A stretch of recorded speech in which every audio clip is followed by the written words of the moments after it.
Our first reading tonight brings us close to the end of a little journey through the writings of the prophet Hosea. We've only heard two extracts on Sundays, but those of you who regularly attend our daily Vespers liturgy or use our daily Bible reading guide have heard another 12 parts making up most of the book of Hosea. Hosea rails against the people for their idolatry, their injustice, and their general unfaithfulness to God. For much of the book, he depicts God as a betrayed husband, railing against his unfaithful wife. And our journey through these anguished and angry speeches has been pretty harrowing in places. Listen to these words, which we heard Friday week ago. Words which the prophet attributes to God. Plead with your mother, plead, for she is no longer my wife and I am not her husband. Plead that she put away her whoring from her face and her adultery from between her breasts, or I will strip her naked and expose her as in the day she was born, and make her a wilderness and turn her into a parched land and kill her with thirst. Upon her children also I will have no pity, because they are children of whoredom. Therefore I will hedge her way with thorns. I will build a wall against her so that she cannot find her paths. But then in the same reading, the voice suddenly changed tone. I will now allure her and bring her into the forest and speak tenderly to her. There I will give her gifts. There she shall respond as in the days of her youth. I don't know about you, but I find it impossible to shut out the voice that says that this depiction of God sounds exactly like a classic domestic violence perpetrator. You've betrayed me. You've disobeyed me. I'm boiling with anger. I'm exploding with rage. I'm going to humiliate you. I'm going to hunt you down and hurt you. I'm going to hurt your children. I'm going to shut off all your paths of escape. I'm going to destroy you. I'm sorry, I love you. I'll never do it again. I promise. Look, I'm giving you flowers. I've changed. Let's fall in love again. And then there's a pause before the next violent explosion and the cycle begins again. With a modern understanding of intimate partner violence and the psychology of abusers, a God who appears to fit that mold is not a God one can readily respect and worship, let alone a God we would urge anyone to imitate or whose footsteps we would hope people follow in. Didn't the Apostle Paul say in our second reading that we must get rid of all such things, anger, wrath, malice, slander, and abusive language? Hurt and anguish may be understandable, but rage that explodes into murderous violence is never justifiable in intimate relationships or anywhere else, really. I'm going to come back to that thought and the questions it raises for us, but first I want us to look at today's extract because there are some notable differences that might help us sort out the mess a little bit, or maybe just confuse the questions further. The difference is not one of those sudden backflips that the abuser makes. It's a completely different perspective. The opening verses of today's extract said, "When Israel was a child, I loved him, and out of Egypt I called my son. But the more I called them, the more they went from me. They kept sacrificing to the Baals." So here, instead of portraying Israel as an unfaithful wife, now Israel is being portrayed as a rebellious child. And therefore, God is being portrayed not as a husband, but as a parent. And interestingly, at no point in this passage is God described as a father. The depiction portrays God as fulfilling parental roles, which in that society would normally have been regarded as feminine and motherly roles. God teaches the child to walk, takes the child up in her arms, leads the child around, lifts the child to her cheek and feeds it, feels warm and tender compassion for the child, and recoils at the thought of allowing severe punishment of her child. So the passage still portrays God as hurt and anguished over the child's rebellion, and there are still dire warnings of disaster, of a sword raging in their streets and the people being dragged back into slavery.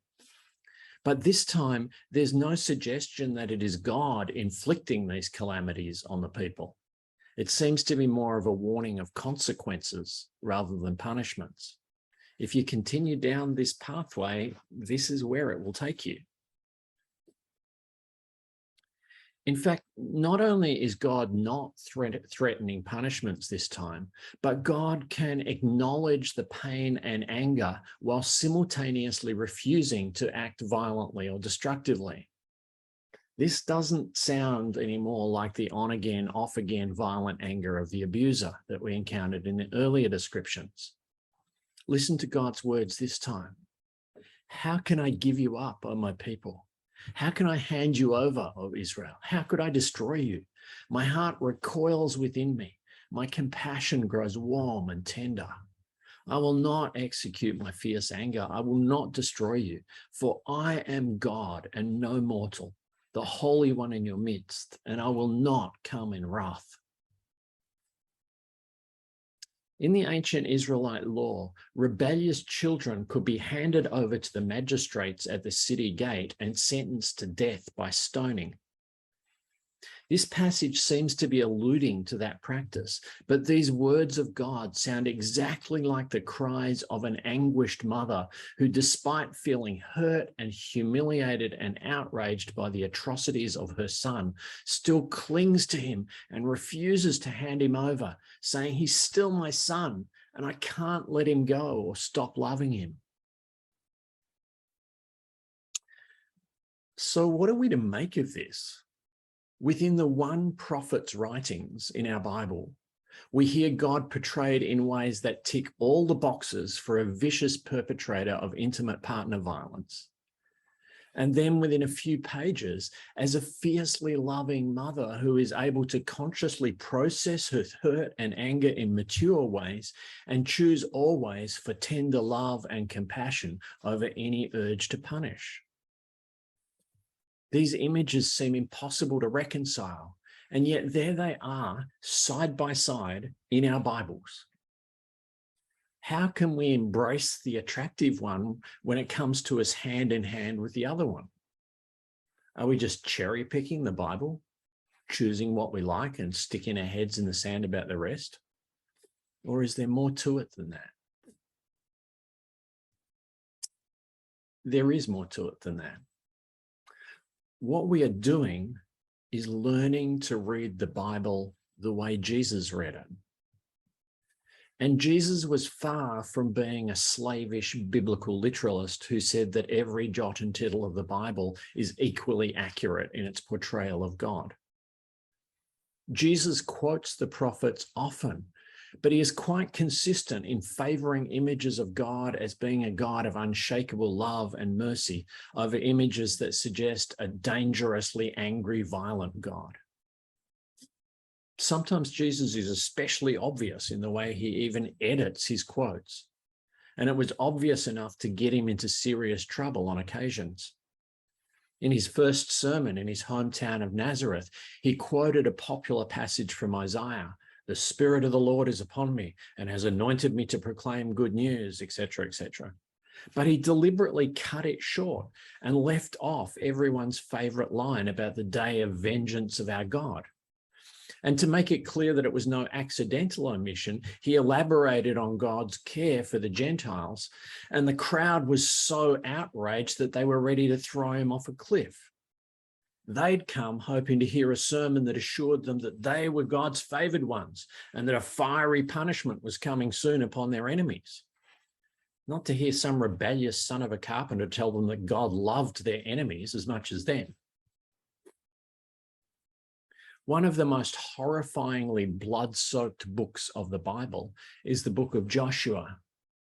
It describes the violent invasion and colonization of the lands of Canaan and the genocidal policies employed by the Israelites against the indigenous inhabitants of the land. This book is so important to Israelite self-understanding that it is still quoted today to justify the repression of the Palestinian peoples and the expansion of settlements in the occupied territories. Not only was it a favorite of the Israelite people, you might expect it to be a favorite of Jesus's, because it bears his name. Jesus is a translation into English via Greek of the Hebrew name Joshua or Yeshua. And do you know how many times Jesus is recorded as quoting from or referencing the book of Joshua? 0. Big, fat, conspicuous 0. Not even once does Jesus acknowledge, let alone endorse, this book that bears his name, but which depicts God as a genocidal warlord who orders the indiscriminate slaughter of men, women, children, and animals. On the evidence available to us, Jesus wanted nothing at all to do with that book and its ugly portrayal of God. One of the things we're told that Jesus did after his resurrection was begin to open the minds of his disciples to understand the scriptures and to recognize him in the scriptures.